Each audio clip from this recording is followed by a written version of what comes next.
buhay o kabiguan, ng ligaya o lungkot. Kaya marapat lamang na tanggapin si Jesus bilang tagapagligtas at Panginoon. At matapos yun ay panariwain ang katapatan at paglapit sa Kanya bawat araw o day by day. Ang day by day ay naglalayong umalalay sa pang-araw-araw na pamumuhay.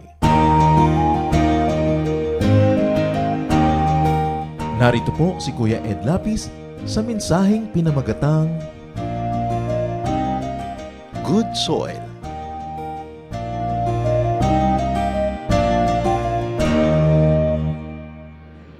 Indeed, God is awesome and we stand in awe of God. At dahil dyan, meron tayo dapat tugon, we should be like good soil. At yan ang pamagat ng ating pag-aaral, mabuti, mataba na lupa. Salamat Panginoon dahil kayo po ay laging nagmamahal sa amin. Ang dalangin namin Panginoon ay lalo kaming matutong magsukli sa inyo ng kabutihan, ng kagandahang loob. At yung mga ginagawa nyo sa amin Panginoon, magbunga ng maraming mga mabubuting gawa, mabuting pagkatao. At nawa Panginoon, dahil dito mapapurihan kayo. Because you are awesome and your works are awesome. So teach us Lord to respond positively, to give you back what is due you, to be what we should be and we should become. Kayo po ang siyang mangusap sa amin. Patuloy nyo kami, Panginoong, linisin. Patawarin nyo kami sa aming mga kasalanan at nawa ang iyong kalooban magganap sa aming buhay. Palakasin nyo pong aming katawan. Bigyan nyo kami ng panibagong lakas kahit matagal na't maraming oras na kumikilo sa mga katawang ito. Nawa, Panginoon, bigyan nyo kami ng bagong energy. At ganoon din naman, sharpen our minds so that we can comprehend your message. Give us wisdom to be able to apply this in daily life. Pagalingin niyo po ang aming mga karamdaman ng aming katawan, ng aming emosyon, maging ng aming isip at ng aming espiritu. Hold us by the hand, take us unto another level of understanding, and we ask you, Father, to be the speaker. Kayo po ang mangaral. Kayo at ang inyong katotohanan lamang na isaming marinig. Use your servant only as your instrument. At nawa, Panginoon, pagpapala ang mag-umapaw sa aming buhay at mapapurihan namin kayo. In the name of your Son, Jesus, we pray with gratitude, with thanksgiving. Amen. Mark 5:3-8. Now listen, a farmer went out to scatter seed in a field. While the farmer was scattering the seed, some of it fell along the road and was eaten by birds. Other seeds fell on thin, rocky ground and quickly started growing because the soil wasn't deep. But when the sun came up, the plants were scorched and dried up because they did not have enough roots. Some other seeds fell where thorn bushes grew up and choked out the plants, so they did not produce any grain. But a few seeds did fall on good ground where the plants grew and produced 30 or 60 or even 100 times as much as was scattered. Isa ito sa mga parables ng Panginoon, isa sa mga paraan ng Panginoong Hesus ang pagtuturo is to tell a story. At sa kanyang mga kwento na yon, laging para makuha mo ang leksyon, dapat ay maintindihan kung anong symbolism ng bawat elemento ng storya. Now, parables are not to be overread. Hindi naman kailangang assign na ng bawat bahagi at bawat butil ito ng kahulugan. But one of the best ways to read a parable is to get the main theme, the main ideas, and apply it in daily life. At dito, pagkat ang Panginoon ay nasa paligid ng mga bukid, it's very important to have a very nice understanding of Galilee, where the Lord really ministered. Na dalawa lang naman ang kinakabuhay ng mga tao doon, mangisda o kaya ay magsaka, magtanim, at may mga konting craftsmen, konting mga technicians, pero yun ay konti. Kaya ang mga examples ng Panginoon ng katotohanan usually nanggagaling sa mga katotohanan ng pagsasaka, pagtatanim, pangingisda, pang-araw-araw na mga bagay. At dito, ipinakita niya isang napaka-common na eksena sa buhay ng mga taga-Galilee, yung nagtatanim. Sa kanila, ang pagtatanim ay yung hinahagis mo yung mga seeds Scatter it on the ground. Hindi yung isa-isang inilulubog sa lupa, hinihahagis. most of the type of farming that they do. So meron daw isang magsasaka na magtatanim, pero sa daan pa lamang na kanyang landas na tinatahak ay naglaglagan na doon yung mga ibang buto. At alam niyo naman yung landas, di ba? Matigas yan eh. Matigas na lupa. Sa dami ng dumadaan, natitiktik yung lupa, tumitigas. So, pag may nalaglag ng buto, natural, hindi lulubog. Nando lang sa ibabaw. At ganoon daw ang nangyari. Pagkalaglag ng mga buto doon, ay agad-agad namang dinagit ng mga ibon yung mga buto kasi hindi naman lumubog sa lupa. Nakuha. Meron naman daw na nalaglag habang naglalakad pa siya sa mga mababatong lupa. Alam niyo yung mga malalaking mga bato sa Israel na sa ilalim ng lupa, hindi mo kita na malaking-malaking bato pala yon. At merong mga parang pockets na napupuno ng lupa na akala mo lupa din talaga. Pero mababaw lang yung lupa nun kasi actually bato talaga yon na nasiksikan lang ng konting lupa sa mga gilid-gilid. Doon nalaglag yung mga ibang buto. Ang bilis tumubo, palibasa may moisture doon na kukolekt ng mga rocks pagka umuulan. Pero nung sumikat ang araw, biglang natuyo ang lupa, nagkandamatay din yung mga tumubong mga buto. At meron naman daw na nalaglag sa magandang lupa naman, kaya lang sa kagandahan ng lupang ito ay marami ng ibang tumubo ng mga tinik. At nung naglakihan ng mga tinik na ito, nadaig nila yung size ng halaman na tunay na ba seeds. Kaya buhay man yung halaman, hindi naman namunga, hindi na lumaki, na bonsai na doon, dahil nadaig siya sa agawan ng nutrients at ng sunlight ng mga malalaking mga thorn bushes. And yet, konti daw na seeds ay talagang natanim sa matabang lupa at yun ang tumubo, nagbunga ng maraming mga butil pa rin. We're probably talking about grain here, trigo, yung kanilang mga daily staples. At naging times 30, times 60, and even times 100 ang naging bunga na nanggaling doon sa mga buto na yon. Alam na natin ang kwentong ito. Bata pa tayo, napag-aaralan na yan sa mga Bible lessons. At napakahalagang habang lumalago ang ating pananalig at nagkakaedad tayo'y mas nadadagdagan ang pag-unawa natin sa kwento.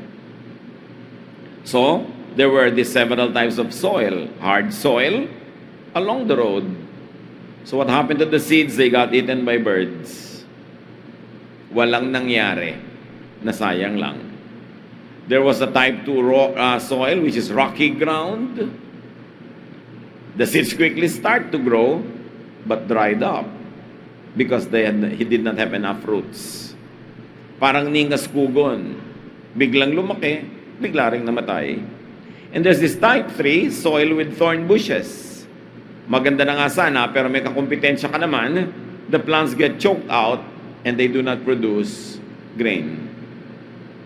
And finally, the 4th type of soil was good ground, good soil. The plants grow and produce there many times, 30, 60, 100 times. Ang Panginoon naman mismo ang nagbigay ng kahulugan sa mga sagisag at sa mga simbolo sa kwentong ito. Mark 4:14 to 20. At sinabi niya, what the farmer is spreading is really the message about the kingdom. Meaning the kingdom of God. Godliness, holiness, eternal life, good ethics for daily living. Lahat ng yun, the kingdom of God. The seeds that fell along the road are the people who hear the message, but Satan soon comes and snatches it away from them. The seeds that fell on rocky ground are the people who gladly hear the message and accept it right away. But they don't have any roots, and they don't last very long. As soon as life gets hard, or the message gets them in trouble, they give up. The seeds that fell along the thorn bushes are also people who hear the message, but they start worrying about the needs of this life. They are fooled by the desire to get rich and to have all kinds of other things. So the message gets choked, it gets choked out, and they never produce anything. The seeds that fell on good ground are the people who hear and welcome the message. They produce 30 or 60 or even 100 times as much as was planted. So the Lord gave the key to unlock the meaning of the parable. The seeds are the message about the kingdom of God. Itong mga tanim na ito, yung mga katuruan tungkol sa kaharian ng Diyos, doon sa kabilang buhay at paghahari ng Diyos sa buhay ng tao ngayon. Kaharian din yun ng Diyos. Yung seeds na yun ay mga salita ng Diyos, verses, lessons, teachings from the Word of God na ipinaririnig, itinuturo, ipinapabasa sa mga tao. At kitang-kita natin dito na hinati-hati into 4 ang mga tipo ng taong nakakarinig ng salita ng Diyos. The types of soil are types of people actually. They are types of hearers. At ngayon pa lang, para madali ang pag-unawa natin sa kwento, hanapin natin kung alin tayo sa 4 na uri ng nakakarinig ng salita ng Diyos. Alin tayo sa 4? Number 1, the soil along the road are the people who hear but easily yield the message to Satan. Nakakarinig. Hindi naman sila hindi binigyan ng salita. Napuntahan din sila ng mga seeds. Pero hindi man lang ingatan, hindi man lang imemorya, hindi man lang tandaan, hindi man lang mag-take notes, hindi man lang mag-review, wala tuloy natatandaan. Kaya sumakay lang ng jeep at medyo kumalog at mabako-bako, nakalimutan na yung narinig. Wala man lamang way, devices para matandaan, maitago sa puso ang salita ng Diyos na nadidinig. Kaya ang daling agawin. Naaagaw daw ni Satan, at si Satan ay maraming paraan ng pang-agaw ng salita ng Diyos. Una, para hindi mo maintindihan, ipinaparinig na nga, text ka pa ng text. So talagang hindi mo na maririnig yan. May notes na nga ipinamimigay, di mo pa sinusulatan. Wala kang kabalak-balak tandaan ng lesson, ano? Meron na nga mga verses, hindi pa tingnan uli sa bahay. Tama ba yung verses? Baka may mga mali-mali. Meron na nga kumakanta ng mensahe, ayaw pang makinig kung ano-anong inaatupag, naghahalongkat ng bag, o kung ano-anong iniisip. Gano'ng karami sa umuupo dyan ang nakakatanda talaga?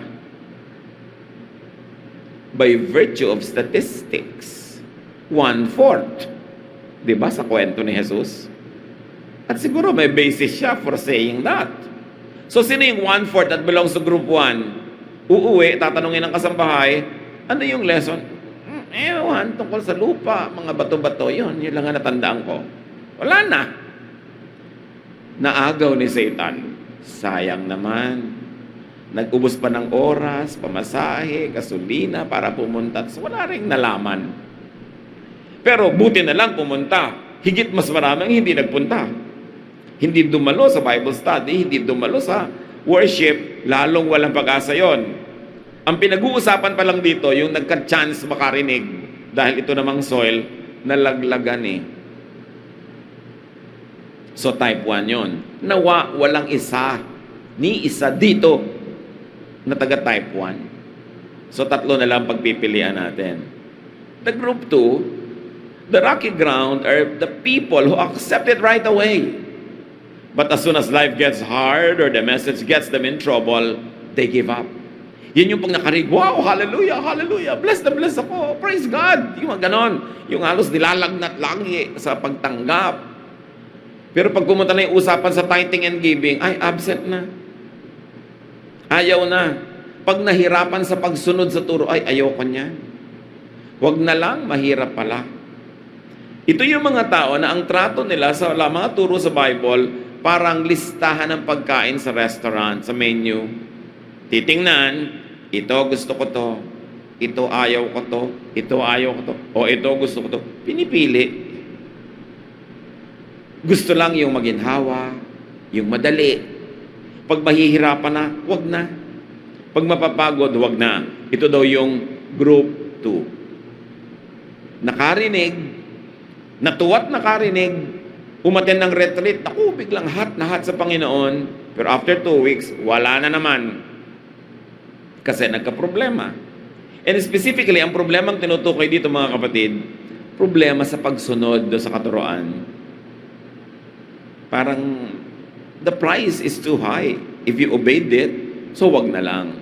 And the third type of people, the soil with thorn bushes, are people who over-worry about the needs of this life.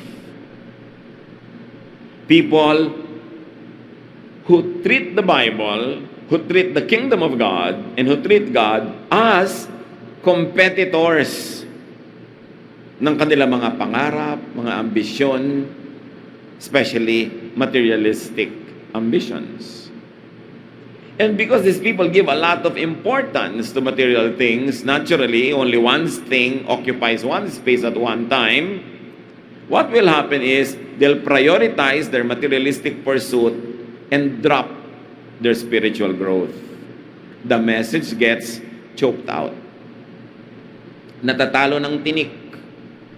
Buhay! Kristiyano pa rin naman.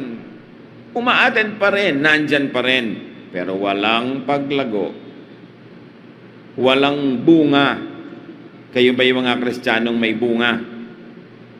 O nandyan lang. Nakakita na ba kayo ng papayang walang bunga? May mga ganun walang bunga pero buhay. So, they never produce any spiritual fruit. Sayang. Buhay lang pero walang anak, walang seed, walang fruit. In other words, walang malang nadala sa Panginoon na another kaluluwa na mananalig sa Panginoon. Wala malamang naipundar na treasures in heaven. Wala malang nagawang mabuti. Walang naidagdag sa kingdom of God. Walang naidagdag sa pagpapalawak ng kaharian ng Diyos. Ando lang siya, forever a consumer of God's Word. Kain ng salita ng Diyos. Ipinapanalangin, kinakantahan, sinesermonan, tinuturuan. Pero siya naman, hindi malang makapanalangin para sa iba. Walang natuturuan, walang nadadala sa Panginoon. In other words, forever na palamunin, spiritually speaking.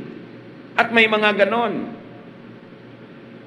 At ito'y nililino ng Panginoon para suriin natin ang ating mga sarili kung anong uri tayo ng lupa. And then there's the good ground. The good ground are the people who hear and welcome the message. And they produce much spiritual fruit. Pag may turuan, nagfo-focus, nagko-concentrate, nagre-review, nag-aaral, nagse-self-study, gumagawa ng paraan para lumago ang espiritu, naghahanap ng ministry, hindi mo kailangang suyuin, ligawan, at ipinagsisiksikan niya ang kanyang sarili para siya magkaroon ng gawain, para siya mamunga. Kasi kung wala kang gawain, paano ka mamumunga? At ito ang gusto ng Panginoon na uri ng lupa. Ikinuwento, hindi para manglibang. Ikinuwento, hindi para mangaliw. Kundi para ang mga tao ay mag-isip-isip. At suriin nila kung anong uri sila ng lupa. Naturally, the parable offers very, very beautiful challenges. One is to be a good ground for God's kingdom. God's word. Be a good ground for God's seeds. Yan dapat ang napakalino na lesson sa ating lahat. Dapat, sasabihin natin, dapat ako yung type number 4. Dapat mayaman akong lupa. Pag may mga damong tumutubo, bubulutin ko para hindi sila makipaglabanan, para sa sunlight, para sa water and nutrients, at hindi sila yung magwagi. Be a good ground for God's seeds. And how do you do that? Soften your ground, meaning your heart and your mind, to receive its teaching. Kung ang lupa dapat malambot para pumasok yung buto at huwag madagit ng ibon, para maiprotect yung buto habang hindi pa siya lumalabas bilang isang sprout, dapat ang ating ding isip, ang ating puso, pinapalambot natin. Para pag dumapo ang salita ng Diyos, lumubog, magkaugat, mamunga. Paano pinapalambot ang puso? Unang-una, may mga physical ways to do that. A-attend ka ng Bible study, attend ka ng worship. Gumawa ka ng paraan na magiging attentive ka. So kung oras na ng gutom, dapat magbaon ka naman kahit anong maliit makain, nasa bag mo na kainin mo bago ka pumunta sa worship, sa Bible study. Hindi yung ang gusto mo na matapos agad kasi gutom na gutom ka eh. Yun ang nagiging priority ng isip mo. Hinahanda mo yung utak mo, I will attend to be blessed. Therefore, may mga physical requirements yan. Kung kaya na magpahinga bago pumunta para alert ang utak, mabuti. Kung hindi naman kaya, pipilitin mo na pagdating mo ay magfo-focus. Inihahanda mo ang iyong isip. Sinasabi mo, I will take down notes. Dahil sabi nga naman, iba na yung sinusulat, nababalik-balikan mo pa, napag-aara-aralan mo pa. Kaya nga sinisikap na magbigay ng ganyang mga handout para pwedeng balik-balikan. Tapos alam niyo ba kung bakit may mga handout, mga kapatid? Para gamitin niyo sa pagtuturo. Gaano kaya karami rito, ang ginagamit talaga yung notes para pangturo. Yung mag-gather ka ngayon ng ilang tao, magtuturo mo na yung lesson, hindi mo na kailangan umimbento na ibang notes, hindi mo na kailangan gumawa. O kung saan-saan yung iba, ikinakalat pa nga dyan sa sahig pagkatapos eh. At madadagdagan pa ang pupulutin mong kalat. Pero may dahilan kung bakit ganyan. At kitang-kita natin agad kung desidido nga ba talaga tayo maging good ground.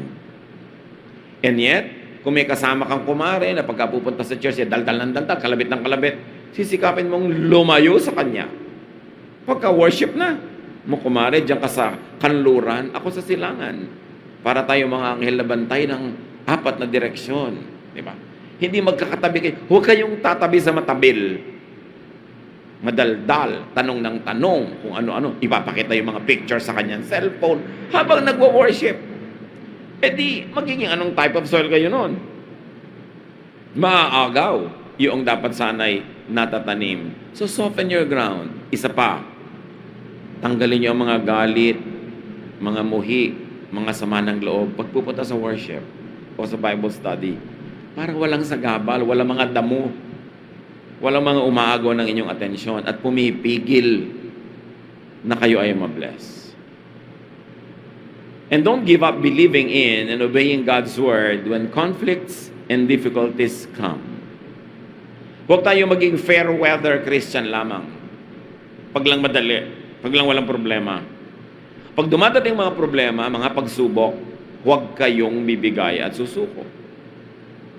Alam niyo ba na may mga taong tuwing nagbabalak pumunta sa worship, sumasakit ang ulo?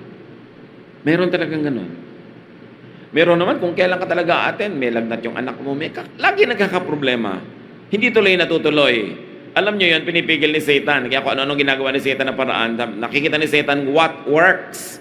Ay, hindi naman pala ito natutuloy. Twing! May ganito at may ganon. Lagi ko siyang bibigyan para di siya matuloy. Dapat nakikita natin yung spiritual warfare. That our battle is not against flesh and blood, but against principalities, against spirits in the air. Na kung ang pipigil sa'yo para ka umaten, para ka dumalo, para ka mag-worship, kung ano-ano, pag nakita ni Satan that it works, uulit-ulitin niya. Because it works. So what do? You torture Satan. You frustrate him. Kahit anong hadlang ang ibigay niya, ando pa rin kayo. Yung mga magsaserve, yung gusto ng kumanta sa choir, gustong tumugtog, 3 taon ang sinasabi, hindi pa matuloy-tuloy. Kasi yung magbabalak siyang tumuloy, may hadlang eh. So click na click ang ginagawa ni Satan. Kaya pinapaulit-ulit. Kung gusto yung makalaya, don't give him victory. Kailangan ng ending, whatever it is, you became a good soil. Nataniman ng salita ng Diyos at namumunga. How else do we soften ourselves and we make ourselves fruitful? Don't let materialistic temptations make you give up obedience to God's teachings. Yes, may mga kailangan tayong material na bagay. Yes, kailangan natin ng pera. Yes, gusto natin magkabahay. Yes, gusto natin ito. Pero may hangganan kung hanggang kailan ka nagsasacrifice ng spirituality para lang sa material things. Dapat mag-compute ka na kapatid, hanggang saan ako willing, gaano karaming beses akong willing umabsent sa worship dahil may opportunity kumita ng tipak. makahalata ka na tuwing worship, meron kang tipak, eh di, puro ganun na lang, dapat meron kang proportion. Yes, dahil may mga kailangan ako sa buhay, yes, may mga gagawin ako, pero only up to a point. Hindi ako papayag nang umubos ng buhay ko, umubos ng lakas ko at panahon, mga bagay na pang dito lang sa mundong ito, at di ko naman madadala doon sa buhay na walang hanggan. Para hindi tayo nadadaya kung ano ang tunay na mahalaga. What else do we do? Receive God's word with an open heart and nourish it with obedience and appreciation. When the word of God is being declared, open your heart. And how do you make the word of God bear fruits in your life? Through obedience. Not by just hearing. Sabi nga sa scripture, it's pointless that you hear the word of God and then go away and then go on with your life as if you never heard it. Hear the word of God to the point that changes happen in your life because you heard it. That's the way to nourish it. Ang salita ng Diyos na sinusunod, lalong naiintindihan. Pero pag hindi mo sinunod, dahil hindi mo masyadong naiintindihan, sa palagay mo, maiintindihan mo pa talaga ever in your life? Hindi na. Para yung recipe ng cake, recipe ng siopaw, manual ng isang technical gadget, pag sinunod mo at ginamit mo na, lalo mong na-appreciate kung bakit siya ganun ang design. Pag sinunod mo yung recipe, doon mo makita nga, well, it works. At ganun din ang salita ng Diyos. Lalo pag parang ayaw mong sundin mo lalo. Kasi pag ang sinunod mo, kapatid, yung kaayawan mo na sumunod, ilalayo ka ng ilalayo nun sa salita ng Diyos. Ang ending, ang layo-layo mo na. Deception yan eh. Maliliit na hakbang, papalayo sa Diyos, parang hindi mo napapansin, maliit lang. Pero pag sunod-sunod yung maliit na yun, mamaya paglingon mo, ang layo-layo mo na pala. Sumunod. Walk closely after the Lord. And the Word of God becomes beautiful and becomes powerful by appreciation. When you appreciate it, but you appreciate it only after obedience, not before. Hindi mo napapatunayan na masarap ang isang recipe hanggang hindi mo talaga niluto sa ganong paraan at natikman at nakain. Kailangan appreciate it by obedience. And of course, you nourish it with ever-deepening understanding. Huwag kang makontento sa konting alam.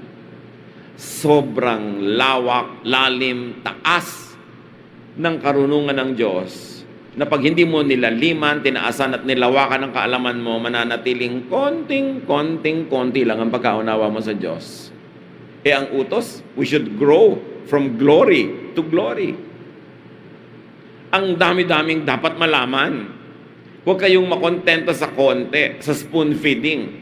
Every Christian has an obligation and a privilege to study the Word of God by herself, by himself.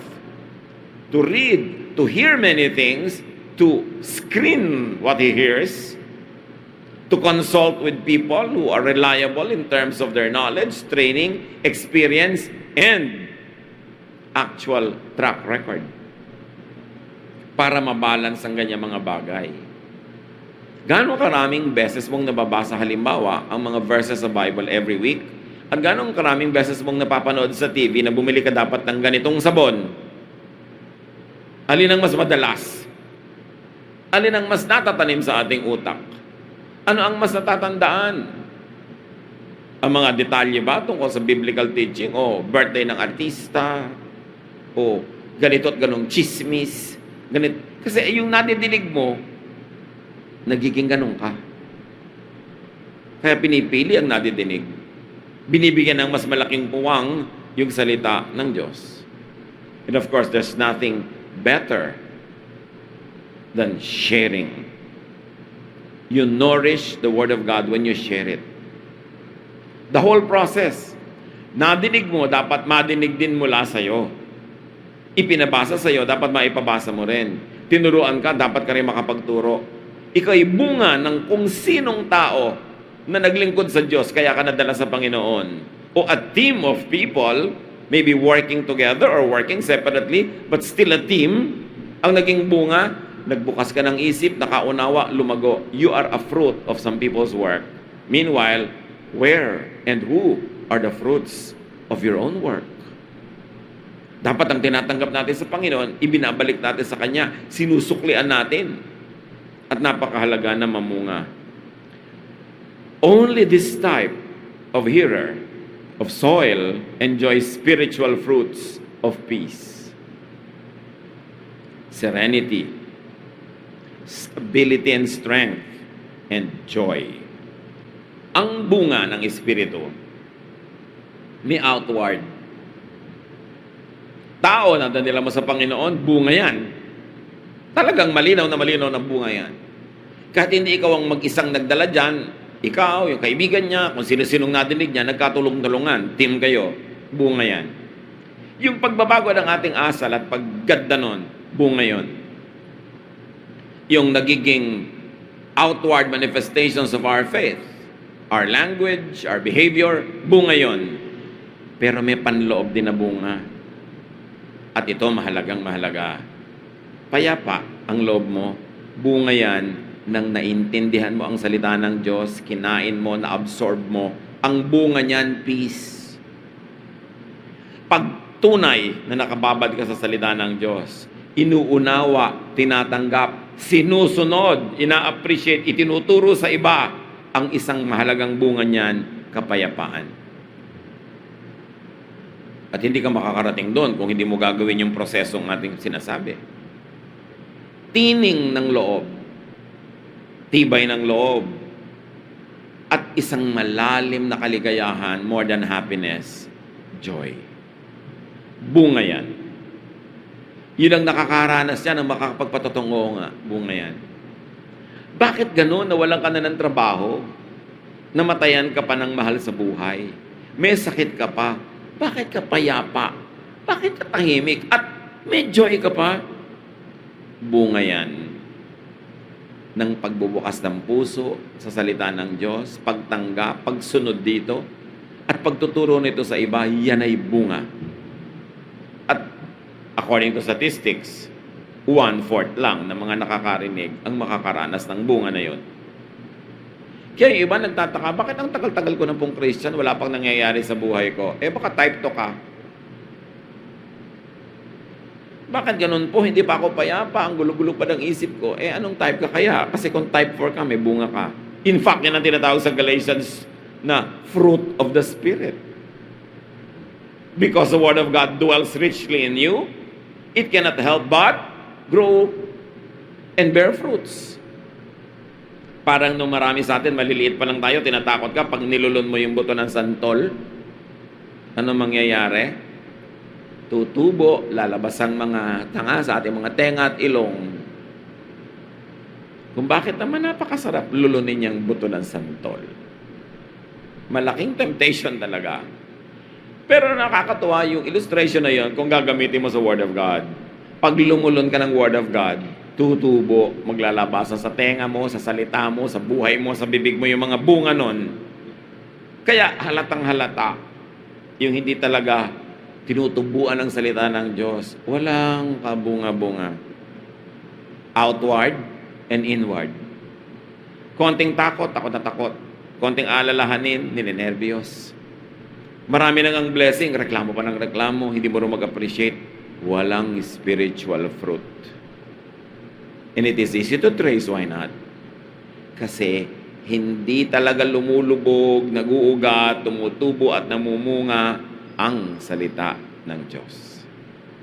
It's not enough to hear. You should hear to the point of understanding. And it is not enough to understand in the mind. You should understand to the point of obedience. And it's not only enough to obey mechanically, but to obey with joy, with conviction. Then and only then will you arrive at a level of spirituality where you can say, how wonderful are your laws, O God. How beautiful are your words. Hindi pag nakakita ng Word of God, ano ba yan? Ang hirap naman sundin yan. Ano ba yan? Puro reklamo. Pero pag dumating ka sa point na, tama po kayo, Lord. Tama talaga kayo. ibig sabihin ng sinunod mo. Kaya ka nakarating sa punto ng nagkaroon ka ng kaliwanagan, enlightenment. So be a good soil, not only to the Word of God, although that's the most important. But let's bring it closer to daily life, mga kapatid. In the same idea, in the same light, be a good soil to good ideas. May mga magagandang ideya. Paano magtatanggal ng uling sa puwet ng kawali? Aba, ang gandang ideya to, ha? Be a good soil to it. Absorb it, understand it, follow it, and say, tama nga ito. At di ba, pag nakadiscovery ka ng ganyan mga lihim, ipopost nyo agad sa Facebook, share nyo agad, sasabihin mo agad kung kani-kanino, alam mo ba magtanggal ng mga uling sa puwet ng kawali? Kasi good idea eh. Inabsorb mo. Alam mo ba na kung paano magpatanggal ng pagbahing all the time? How will you stop sneezing?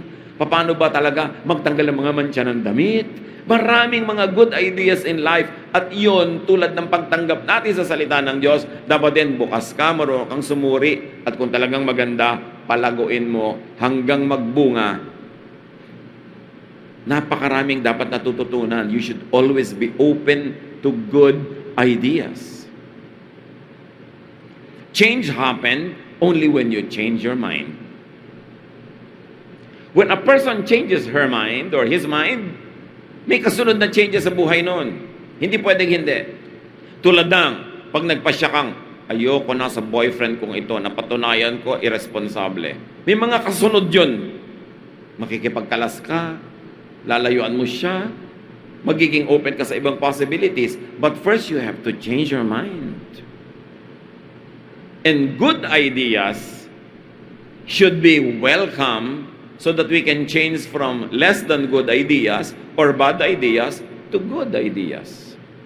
Sabi sa Proverbs 5:1, my son, pay attention to my wisdom. Turn your ear to my words of insight.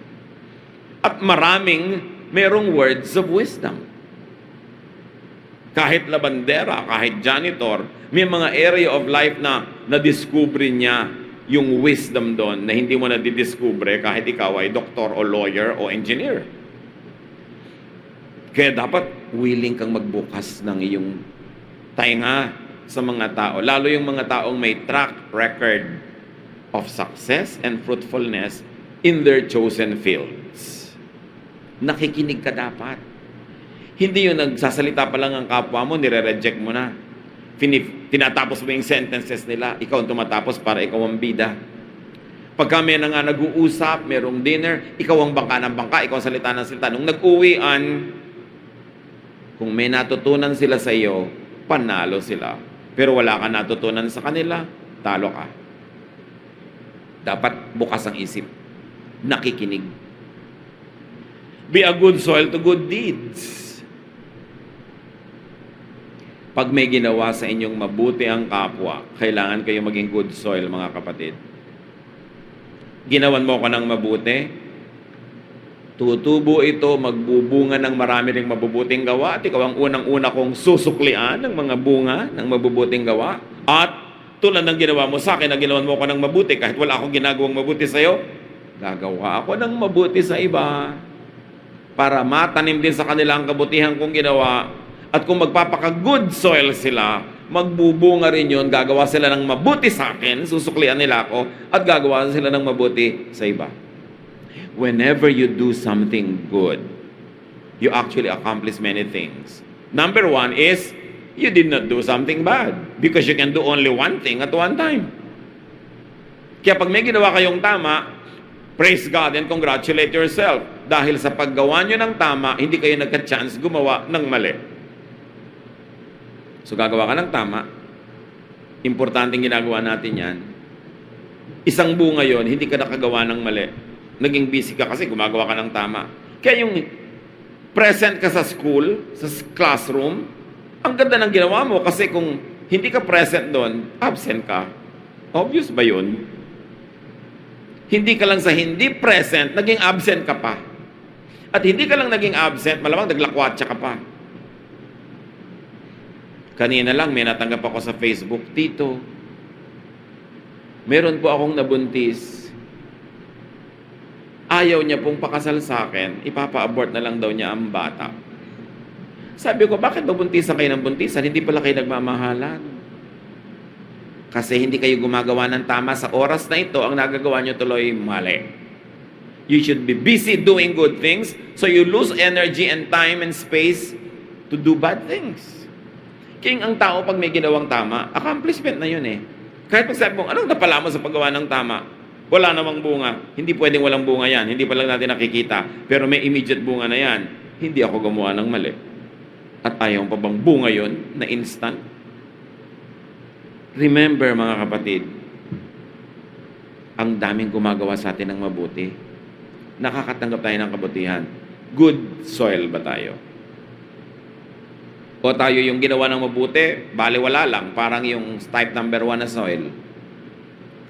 O ikaw naman yung ginawa ng mabuti, tuwang-tuwa ka, pero mamaya, wala na, nakalimutan mo na, namatay na yung gratitude mo.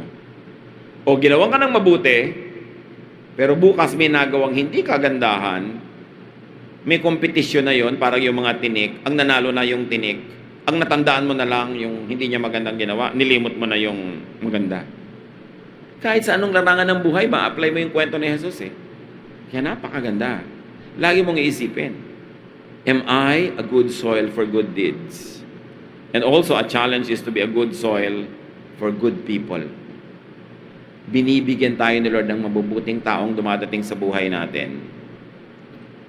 Paano na natin sila patutubuin sa ating buhay? By emulating their good deeds, by imitating their goodness, by letting their virtues affect and infect us.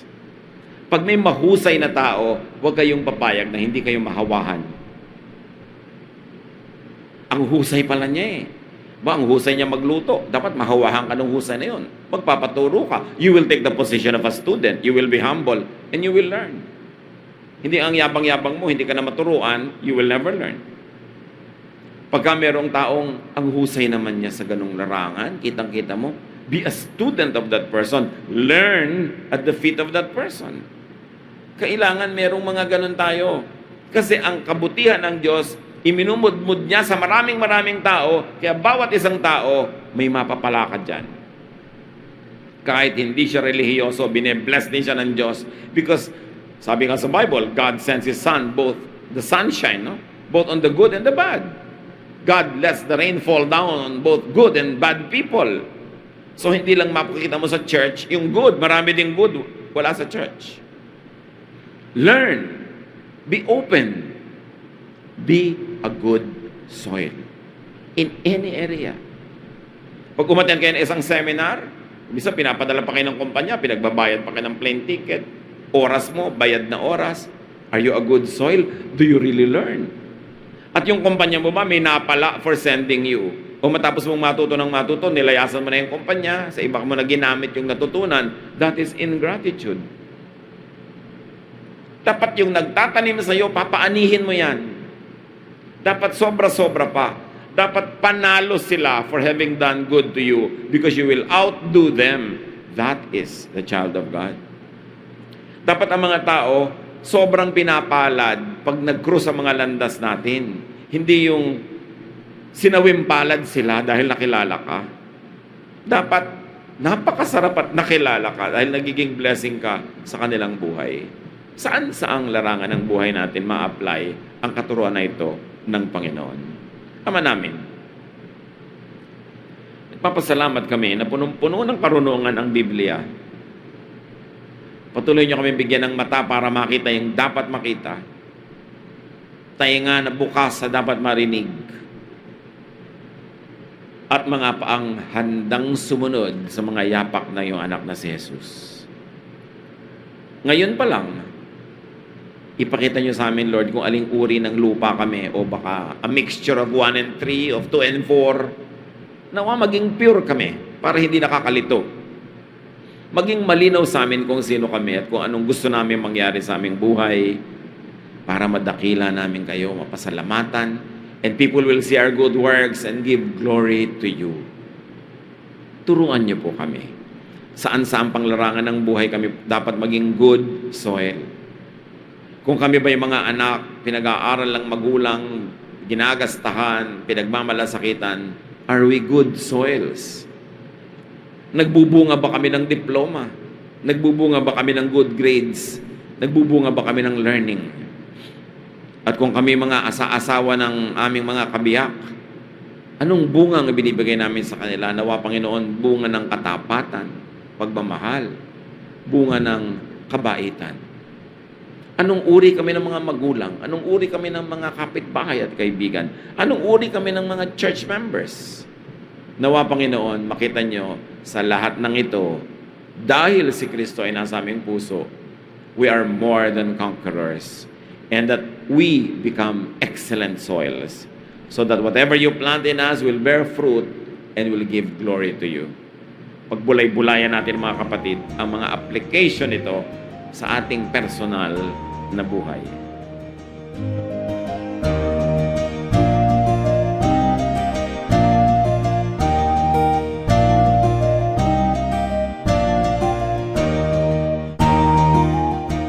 Ang katatapos pong mensahe ni Kuya Ed Lapiz ay pinamagatang Good Soil.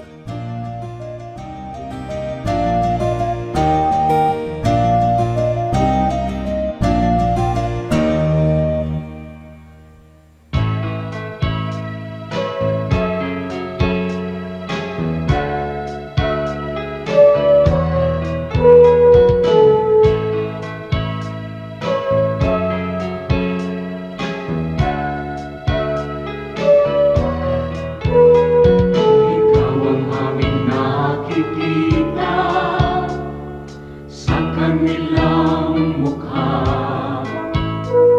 Kaya ang mabuting balita binabahagi sa mga dukha. Ngunit paano nilang masisilayan ang habag at pag-ibig mo? Hindi mapatutunayan sa aming patotoo. Kaya kung paano mo kami kinalingan, kung paano mo kami minahal, sa aming buhay nawa ay magbunga ng pagtitiyaga at pagpapagal sa aming kilos, salita at damdamin. Maranasan nilang totoo ang kabutihang natutunan natin na nagmumula sa'yo.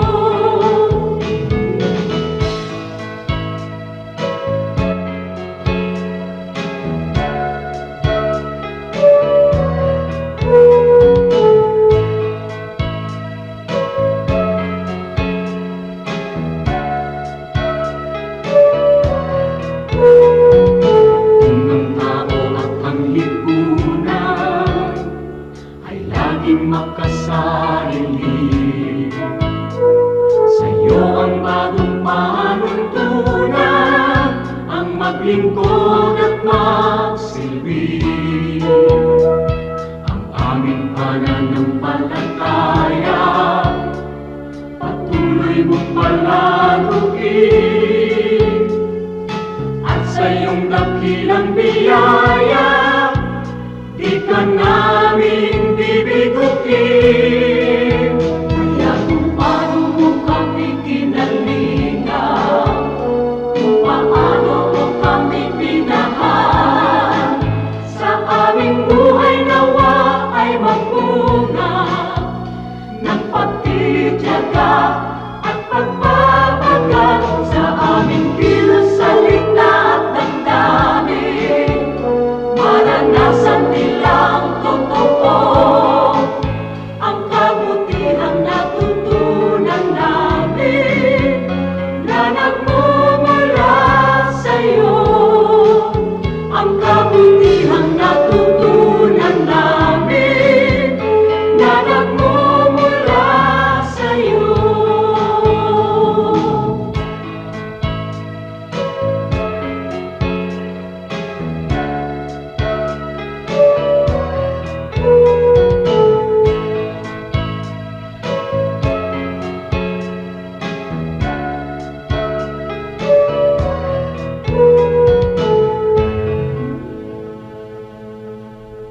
Napakarami pong kayamanan ng ating bayan at kuminsan hindi naman karapat-dapat na magkaroon tayo ng napakaliit na pagtingin sa ating sarili.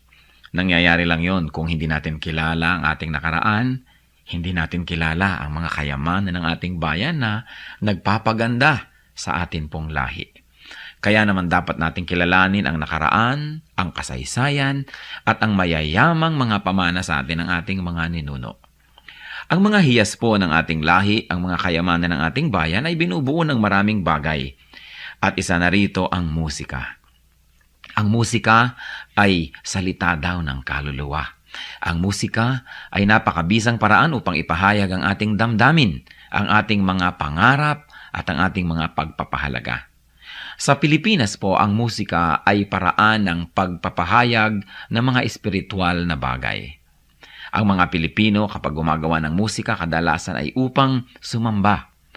Kaya tayong mga Pilipinong Kristiyano ay dapat lamang na mag-aral ng mga tugtog ng ating bayan at gamitin naman natin ito sa pagsamba sa Panginoong Hesus.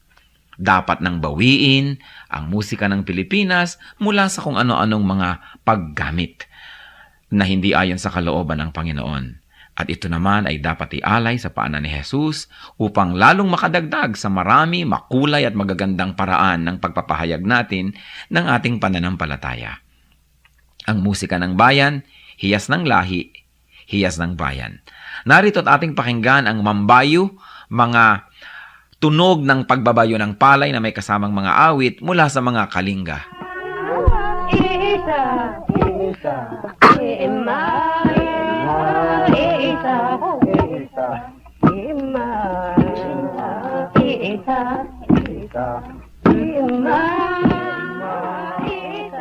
Ang mambabayo ay isang karaniwang gawain ng mga kalinga at ito ay pagbabayo ng palay. Gayunpaman, ito isinasagawa sa sari-saring estilo at pamamaraan ayon sa idinaraos na okasyon. Halimbawa ay kasal o kaya ay may mga kinalaman na seremonya sa mga patay o mga libing. Ang mambayo ay sinasaliwan ng awit tulad ng naririnig natin.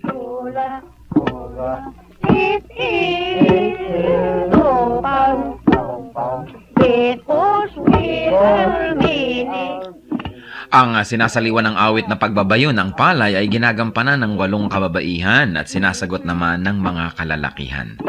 Paulit-paulit at mauulit na maririnig ang ritmikal na pag-awit ng mga salitang ima, isa o insa.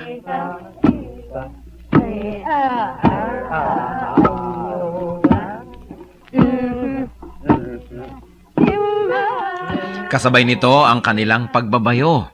Anong ibig sabihin ng ganitong uri ng pagbabayo?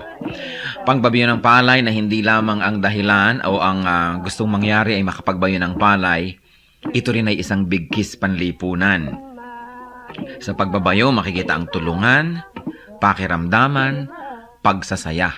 At makikita natin ang pagiging dakilang mga musikero ng mga Pilipino na maging sa pagbabayo ng palay, gumagamit sila ng musika, hindi lang upang sila ay malibang at pagaanin ang trabaho, kundi patuloy na ipahayag ang kanilang nadarama. Sa mga Katagalugan at sa mga nasa kapatagan ng Luzon, uso rin ang bayuhan, lalo ang pipigan. At kadalasan, yung halo na ipinangbabayo ng pinipig, inuukit pa ang loob nun at nilalagyan ng parang bolang kahoy sa loob na habang nagbabayo, kakalog-kalog naman ang bolang ito at gumagawa na naman ng isang ritmo.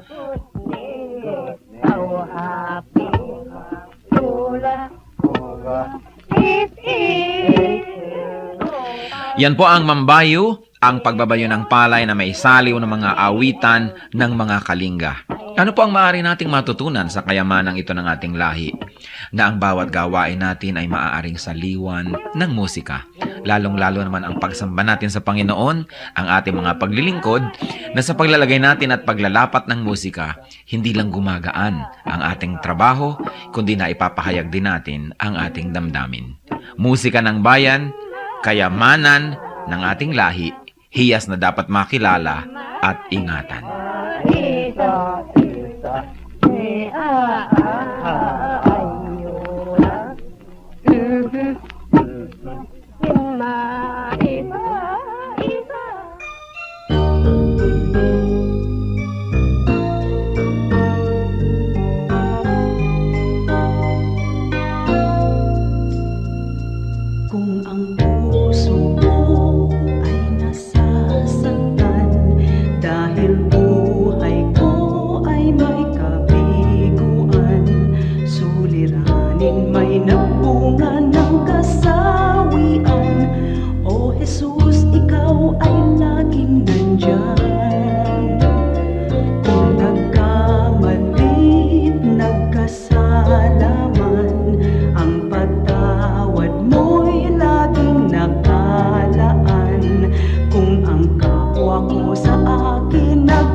ang kabaitan mo,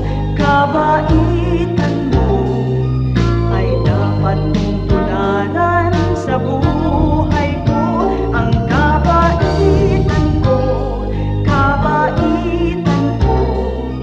biyaya ng Espiritu, kabaitan ko.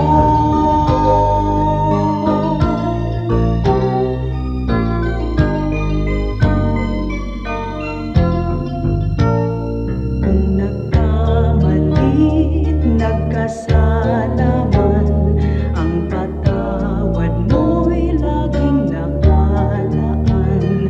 Kung ang kapwa ko sa akin nagkasala man, ang patawad ko kaya'y ilalaan.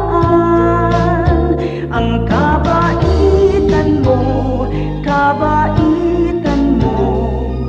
ay dapat mong tularan sa buhay ko. Ang kabaitan ko,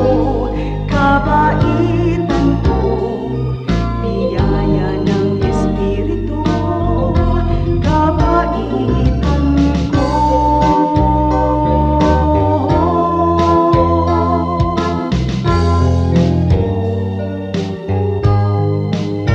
Ang kabaitan mo, ay dapat kong tularan sa buhay ko. Ang kabaitan ko, biyaya ng Espiritu, kabaitan ko. Biyaya ng Espiritu, kabaitan ko.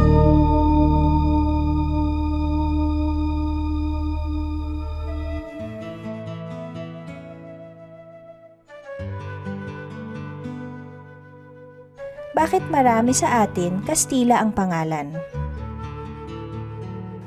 Hindi ko Cuauhtémoc Kastila ang apelyido ng Pilipino, Kastila siya o siya ay may lahing Kastila. Si Governor Claveria kasi ay nag-decree na ang mga Pilipino ay magkakaroon ng Spanish family names para madali sa record keeping, madali sa buhay ng mga namamahalang Kastila ang kanilang pamamahala. Kaya maraming mga Pilipino ay naobliga na magkaroon ng mga Spanish family names noong 1800s. At yan ay hanggang ngayon nagpatuloy pa. Konting-konting Pilipino na may Spanish family name ang talagang may dugong Kastila o lahing Kastila. Ngayon, sapagkat family name mo na Spanish, hindi mo na mapapalitan, makakabawi na lang siguro tayong mga Pilipino sa pag-reassert ng ating identity sa paggamit naman ng mga indigenous first names. Halimbawa, pwede natin gamitin yung mga pangalan ng Luningning, Liwayway, Sitagumpay, Magiting, kung ano-anong mga indigenous names para mai-assert mo naman yung identity mo at hindi ka mukhang Meksikano, hindi ka mukhang Kastila dahil hindi naman talaga.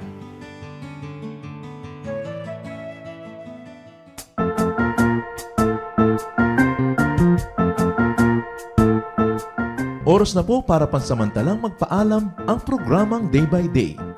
Tayo po'y magsama-sama tuwing ika-6 hanggang ika-7 ng umaga, araw-araw.